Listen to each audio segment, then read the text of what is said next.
Hello बच्चों, class 12th start. आप सब ने कमेंट किया कि आप स्ट्रैटेजीज के ऊपर वीडियो बनाओ, क्लास 12th की बेस्ट स्ट्रैटेजीज जिसको हम ईयर लॉन्ग फॉलो करें तो लास्ट में हमारे 90 to 95% आए।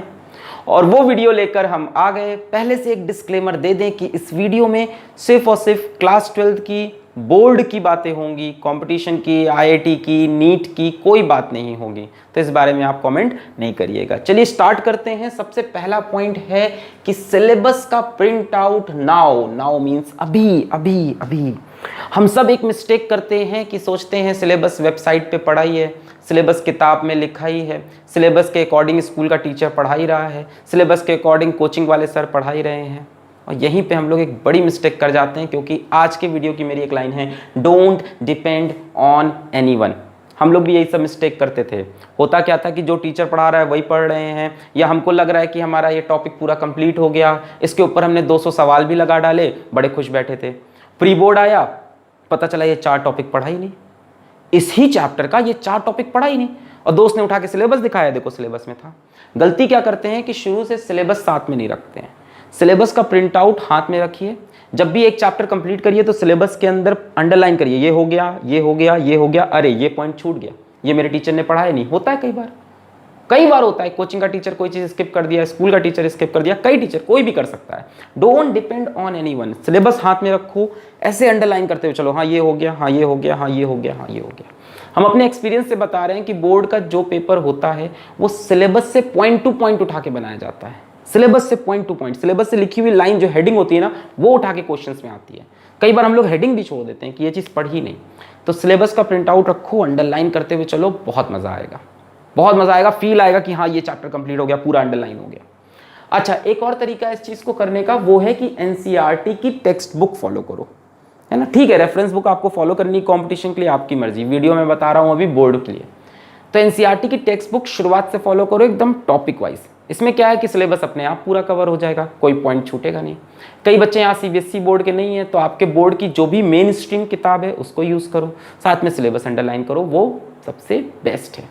ठीक है, रेफरेंस बुक आपकी मर्जी। नेक्स्ट बात है कि monthly, weekly, daily goals. Goal setting is very important through out the year. Goal setting आप शुरू करते हो अक्टूबर में जाके, बहुत लेट हो जाता है। अभी से अपने सिलेबस का ब्रेकअप करो। सिलेबस बहुत बड़ा है, उसको छोटे छोटे पार्ट में तोड़ो। यही तो फिजिक्स हमें सिखाती है। कोई बड़ा सा क्वेश्चन आता है, हम क्या करते हैं उसको छोटे छोटे कंसेप्ट में तोड़ते हैं, फिर छोटे छोटे पार्ट्स को सॉल्व करके फाइनल आंसर निकालते हैं। तो अपने सिलेबस को ब्रेक करो, मंथ्स में तोड़ो, वीक्स में तोड़ो, रोज तोड़ो। डेली गोल्स बनाओ। आज रात को पेन से अपने डायरी में एक पेज में लिख के सो कि कल ये कंप्लीट करना है। अब क्या होता है ना, मंथली गोल्स भी अच्छे होते हैं, बट साथ में डेली गोल्स होना इंपॉर्टेंट है। पूछो क्यों? अब मान लो मंथली गोल बनाया कि एक महीने में ये करेंगे, होता क्या है, शुरू के एक हफ्ते कुछ किया ही नहीं, चलो अगले हफ्ते कर लेंगे, अगले हफ्ते नहीं किया, इसके अगले हफ्ते कर लेंगे। इसमें टालने का चांस ज्यादा होता है। इसमें भी टालने का चांस होता है कि मंडे ट्यूसडे नहीं पढ़ा, अब बचे हुए 5 दिन पढ़ लेंगे। यहां टालने का चांस नहीं है डेली गोल्स में, यहां टालने का चांस सबसे कम होता है। एक चीज तुम समझ लो, तुम्हारे पास यहां से 10 मंथ्स हैं, अप्रैल, मई, जून, जुलाई, अगस्त, सितंबर, अक्टूबर, नवंबर, दिसंबर, जैन। मैं जैन को भी गिन रहा हूं, प्री बोर्ड आ जाते हैं। 10 मंथ्स दिख रहे हैं यहां से मुझे, और हर महीने में 30 दिन का हिसाब लगा लो तो 300 दिन है। मजा आया? मेरा टीचर था क्लास 10th का गौरव गोयल सर, वो ये चीज रोज करवाते थे हम लोग को कि आज 1 दिन कम हो गया, आज 2 दिन कम हो गया। तो हम नहीं कह रहे कि रोज करो, बट इस चीज को दिमाग में एक बार रखो तो कि 300 दिन है। तुमको लग रहा है 1 साल नहीं, 300 दिन है, और कब ये 150 दिन में बदल जाएगा पता नहीं चलेगा। हर बार जब 3 दिन वेस्ट हुए ना, 1% गया। डिवाइड कर लो 3 से, 100 आ रहा है ना, 100%। 3 दिन गए, 1% गया, ऐसे समझो। तो आप सोच रहे हो ना अगले महीने से पढ़ेंगे, 30 दिन चले गए, 10% चला गया। इस चीज को फील करो, सिलेबस को ब्रेक करो, अपने गोल्स बनाओ, अपनी डायरी में लिखो। जैसे मान लो किसी आपके सब्जेक्ट में 20 चैप्टर हैं, तो आप उसको ब्रेक करो कि 2-2 चैप्टर पर मंथ करने हैं। Don't depend on anyone. Coaching में जैसे चल रहा है वैसे नहीं, अपना टारगेट बनाना है। Next is very very very very very important. गांठ बांध के लिख लो ये बात भाई साहब, यहां से नंबर आते ही आते हैं। ठीक है, teaching experience, previous year paper, board के प्रीवियस ईयर पेपर खरीद लो, चैप्टर वाइज खरीद लो और शुरुआत में खरीद लो। बच्चे पहुंचते हैं ये खरीदने नवंबर में। एक चैप्टर आपने पढ़ा, फिजिक्स हो, केमिस्ट्री हो, मैथ्स हो, एक चैप्टर आपने पढ़ा, कंप्लीट हो गया। अब उसके प्रीवियस ईयर में जितने भी सवाल आए हैं सब लगा डालो, और वो तभी लगा पाओगे जब चैप्टर वाइज वाली किताब होगी।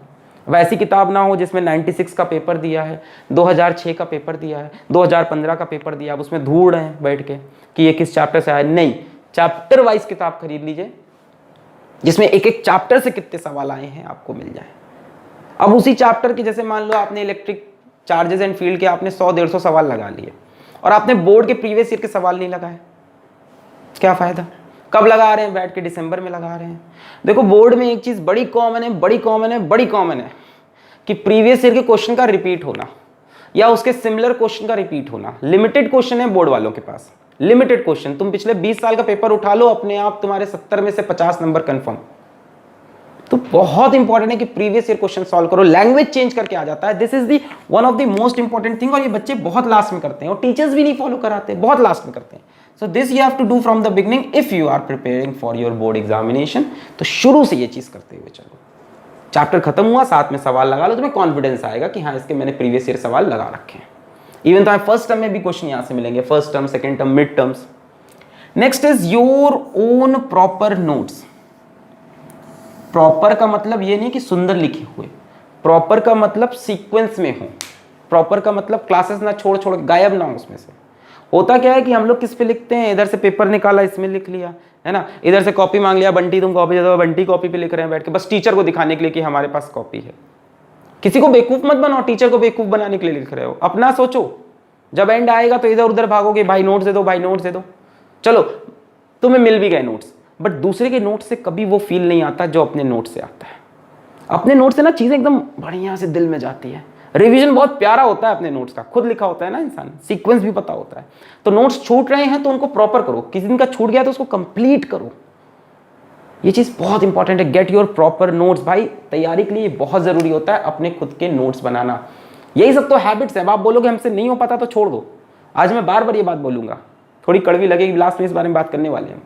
तो फ्रॉम बिगिनिंग अपने नोट्स खुद बनाओ, किसी पे डिपेंड मत करो नोट्स के लिए कि किसके नोट्स ले लेंगे लास्ट में, उससे नोट्स हम बोरो कर लेंगे। मेरी वेबसाइट आएगी, ये मत सोचो किसके बारे में बात कर रहे हैं। Next is attention to all subjects.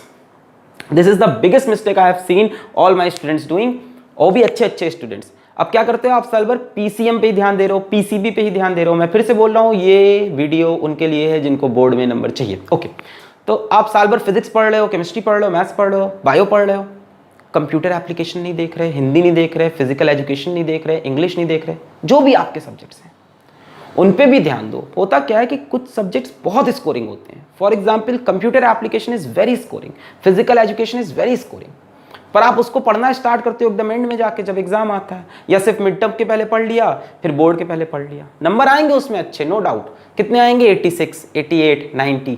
अगर उसको साल भर पढ़ लो तो वो 96, 97 पे जाए। 6 नंबर बहुत इंपॉर्टेंट होते हैं भाई साहब, बहुत इंपॉर्टेंट होते हैं। परसेंटेज 1 बढ़ जाएगा, 2 बढ़ जाएगा, वहाँ पे 1.5 बहुत इंपॉर्टेंट होते हैं, 6-7 नंबर। तो इन तरह के सब्जेक्ट्स को कभी इग्नोर मत करो। Attention to all subjects. हफ्ते में एक हफ्ते में हर सब्जेक्ट कम से कम एक बार तो देख लो। ऐसा ना हो कि 1 महीना पूरा पढ़ा ही नहीं हमने, हिंदी 1 महीने देखी ही नहीं, अंग्रेजी 1 महीने देखी ही नहीं, फिर नहीं आएंगे यार, फिर 90 नहीं आएंगे, है ना। एटलीस्ट वंस अ वीक में 1 दिन तो सारे सब्जेक्ट्स हो जाने चाहिए, है ना। एक दिन कभी ना कभी तो उसको छू लो। स्कोरिंग होते हैं यार, क्यों छोड़ रहे हो? उसमें कम पढ़ाई में ज़्यादा नंबर मिल रहे हैं, थोड़ा सा उस पर ध्यान देना है, ठीक है। अब उसमें मज़ा क्यों नहीं आता? कहोगे सर उसमें मज़ा नहीं आता, क्योंकि आप उसको छोड़ रहे हो। लास्ट में पढ़ोगे तो मज़ा कैसे आएगा? इंटरेस्ट तभी आएगा जब उसको आप रेगुलर पकड़ोगे। तो इन स्कोरिंग सब्जेक्ट को मत छोड़ो। इसमें नंबर 10 बढ़ाओगे, उधर परसेंटेज 2 बढ़ेंगे, और इसमें 10 बढ़ाना आसान होता है। आगे आते हैं regular revision, which is very very very very very important. Regular revision, एक चैप्टर पढ़ा, उसके 200 सवाल किए, और बोर्ड में उसका जब पहुँचे तो उसका सवाल नहीं हुआ क्योंकि लास्ट में रिवाइज नहीं कर पाए। रेगुलर रिवीजन, आपका वीक में 1 दिन होना चाहिए जिस दिन आप किसी की बात नहीं सुनोगे, सिर्फ और सिर्फ रिवाइज करोगे हफ्ते में जितनी चीज पढ़ी उसको। एक दिन होना चाहिए, सैटरडे हो, संडे हो, फ्राइडे हो, कुछ भी हो, एक दिन आप सिर्फ उन चीजों को रिवाइज करो जो इस हफ्ते आपने पढ़ी, फिर उनके बनाओ सुपर शॉर्ट नोट्स। एक कॉपी हो गई फिजिक्स की, रिवीजन नोट्स कह लो, सुपर शॉर्ट्स नोट, एक केमिस्ट्री की, एक मैथ्स की, बायो की, इंग्लिश की। ये कहां से बनाओगे? ये बनाओगे आप अपने प्रॉपर नोट से, अपने नोट से।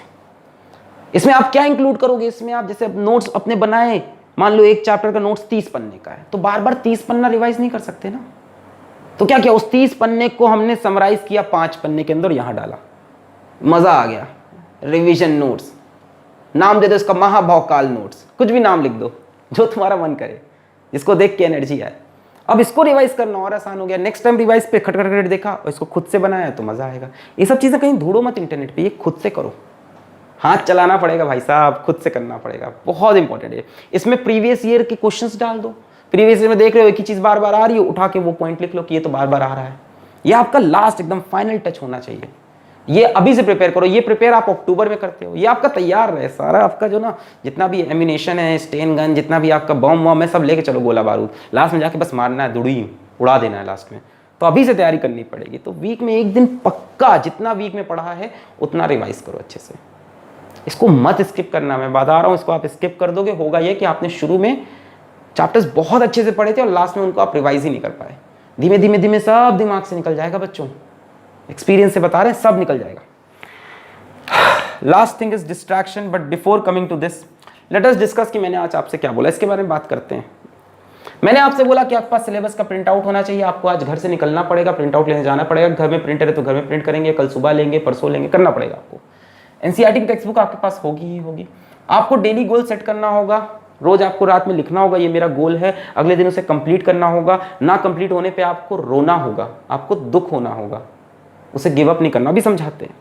प्रीवियस ईयर के पेपर आपको खरीद के लाने पड़ेंगे। आलस में आप नहीं बैठेंगे कि इसको हम अक्टूबर में खरीदेंगे, नवंबर में खरीदेंगे, अभी नहीं, लास्ट में किया जाएगा। नहीं, फ्रॉम बिगनिंग जो करना है आज कर, कल का कोई भरोसा नहीं। अपने नोट्स बनाना स्टार्ट करेंगे शुरू से और इस पर ध्यान देंगे, जहां छूटेगा खुद को डांटेंगे और फिर सही करेंगे। अटेंशन टू ऑल सब्जेक्ट्स, ऐसा नहीं है कि इधर उधर के सब्जेक्ट को छोड़ दिया, सिर्फ पीसीएम पे ध्यान दिया। रिवाइज करेंगे, हफ्ते में एक दिन प्रॉपर रिवीजन करेंगे और ये वाले नोट्स जरूर बनाएंगे। अब बात करते हैं डिस्ट्रैक्शन की, कि सर हम ये सब नहीं कर पाएंगे, ये तो बहुत ढेर सारी चीज़ हो गई है ना। हमारे पास घर परिवार है, घर वाले हैं, हमारे पास दोस्ती यारी बहुत ज़्यादा है, प्यार मोहब्बत हो जाता है, ठीक है। हमारे पास मोबाइल गेम है, पबजी है। जैसे कमेंट आते हैं, सर मैं पबजी नहीं छोड़ पा रहा हूँ, मैं घर वालों से परेशान हूँ, मैं प्यार से परेशान हूँ। थोड़ी सी मैं आज बुरी लगने वाली बात कर सकता हूँ, बट इंपॉर्टेंट है, अभी सुन लो, इसको छोड़ दो। क्या, या तो ये 7 पॉइंट छोड़ दो या तो ये 8वां पॉइंट छोड़ दो। इधर आप ये सपना छोड़ दो जो आपने देखा है, इधर आप ये चीज छोड़ दो। Everyone wants to go to heaven, but no one wants to die. सबको जन्नत में जाना है, मरना किसी को नहीं है। यही है ना, 90 नंबर भी चाहिए, 95 नंबर भी चाहिए, साथ में गेम भी खेलना है, प्यार मोहब्बत भी करना है, दोस्ती यारी भी करना है, घर में भी इधर उधर फालतू की बातें करनी है, चूहे खाने हैं, और लास्ट में नंबर भी चाहिए। तो छोड़ दो, पढ़ाई छोड़ दो यार, ये सब कर लो। मतलब इसमें मैं, सर मेरे को हेल्प करिए, मैं डिस्ट्रैक्ट हो रहा हूँ, सर मैं गेम्स बहुत खेलता हूँ, सर मैं फंस गया हूँ, कुछ नहीं। आप अनडिसाइडेड इंसान हो। फिर आपने पहले खुद हमसे कहा कि मेरे को 90 नंबर चाहिए, हमने कहा ठीक है जाओ। हमने कहा ये काम करो, तो आपने कहा नहीं ये काम नहीं कर पाएंगे, हम डिस्ट्रैक्ट होते हैं। तो ठीक है, फिर आप छोड़ दो। आपके अंदर इतनी विल ही नहीं थी कि आप ये चीज़ करना चाहो। To reach heaven you have to die, okay. और कोई जिम्मेदार नहीं, सिर्फ आप जिम्मेदार हो, ये याद रखना मेरी बात। यही बात हम लोग मार्च और अप्रैल में नेक्स्ट ईयर कर रहे होंगे। आप रिस्पॉन्सिबल हो गए इस साल, जो भी हुआ कोई रिस्पॉन्सिबल नहीं इसके लिए। Don't depend on anyone. दुनिया जैसी चल रही थी वैसी ही चलेगी, एक आप ही होगे जिसका नुकसान या फायदा होगा। लास्ट में मैं इंक्लूड कर दूं कि नंबर लाइफ में सब कुछ नहीं होते। पर आपने वीडियो पे खुद क्लिक किया था, आपने पूछा था कि 90-95 नंबर कैसे आए, तो मैं बता रहा हूं क्योंकि मैं टीचर हूं, मेरी ये जॉब है, क्योंकि हम बच्चों को ऐसे गाइड करते हैं। थोड़ा सा हार्श हुआ लास्ट में, बट वही सच्चाई थी। हमेशा प्यारी प्यारी बातें करना सही नहीं है, आपको सच्चाई बताना भी मेरी रिस्पॉन्सिबिलिटी है। You all are like my small brothers. बच्चे हो प्यारे तो जरूरी है आपको सच्चाई बताना। तो पढ़ाई करते रहें। All the very best.